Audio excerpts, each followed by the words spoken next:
4 ওভারে মাত্র 7 রান, সাথে আবার 3 উইকেট। 1 ওভারে জোড়া উইকেটের সাথে আবার মিলেছে মেডেনও। নাহিদের অগ্নিঝরা বোলিংটাই এবার দেখলো পিএসএল। অভিষেক ম্যাচে কিছুটা খরচে হলেও টাইগার এই পেসারের উপর ঠিকই ভরসা রেখেছিল পেশোয়ার জলমে।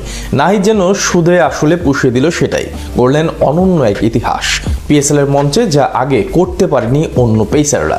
নিজের দ্বিতীয় ম্যাচ খেলতে এসে তবে কি এমন কীর্তি গড়লেন নাহিদ রানা, সেটার বিস্তারিত প্রতিবেদন। কিংবদন্তি ইয়ান বিশপ তার নাম দিয়েছিলেন বাংলাদেশ এক্সপ্রেস। বছর দুয়েক আগেই বলেছিলেন তার যত্ন নিতে। বিশ্ব ক্রিকেটের পরবর্তী সুপারস্টারের তকমাটাও দিয়েছিলেন নাহিদ রানাকে।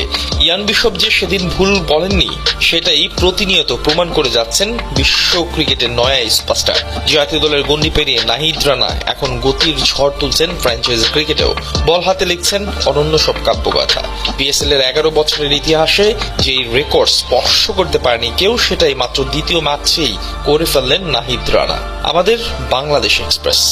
আর তার এই গতির ঝড়কে কর্নিশ করতে বাধ্য হয়েছে বাবর আজমের মতো মহাতারকাও। পাকিস্তানের জনপ্রিয় ফ্র্যাঞ্চাইজি লিগের ইতিহাসে পেসার হিসেবে এক ম্যাচে 4 ওভারে কোটা পূর্ণ করা বোলারদের মধ্যে নাহিদের ইকোনমি এখন সবচেয়ে কম। করাচি কিংসের বিপক্ষে 4 ওভারে মাত্র 7 রান দেয় নতুন এই কীর্তিতে নাম তুলেছেন বাংলার এই গতি তারকা। এর আগে পেসারদের মধ্যে সবচেয়ে কম ইকোনমির কীর্তিটা ছিল পাকিস্তানি পেসার মোহাম্মদ সামির। 2016 সালে এই করাচির বিপক্ষেই 4 ওভার বল করে 8 রান দিয়েছিলেন তিনি। 10 বছর পর সামির সেই রেকর্ড ভেঙে নিজের নামে করে নিলেন নাহিদ। পিএসএল এ নাহিদের অভিষেকটা ছিল সাদামাটা।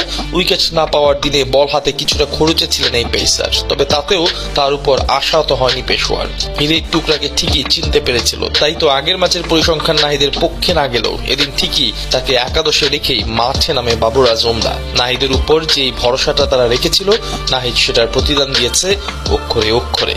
প্রথম ওভার থেকে গতির ঝড় তুলে কাবু করেছেন আজম খানের মতো ব্যাটারদের। নাহিদের বল ছুঁয়ে দেখার সাহসটাও পাচ্ছিল না পাকিস্তানের এই হাজিটার ব্যাটার। প্রথম 4টা বলই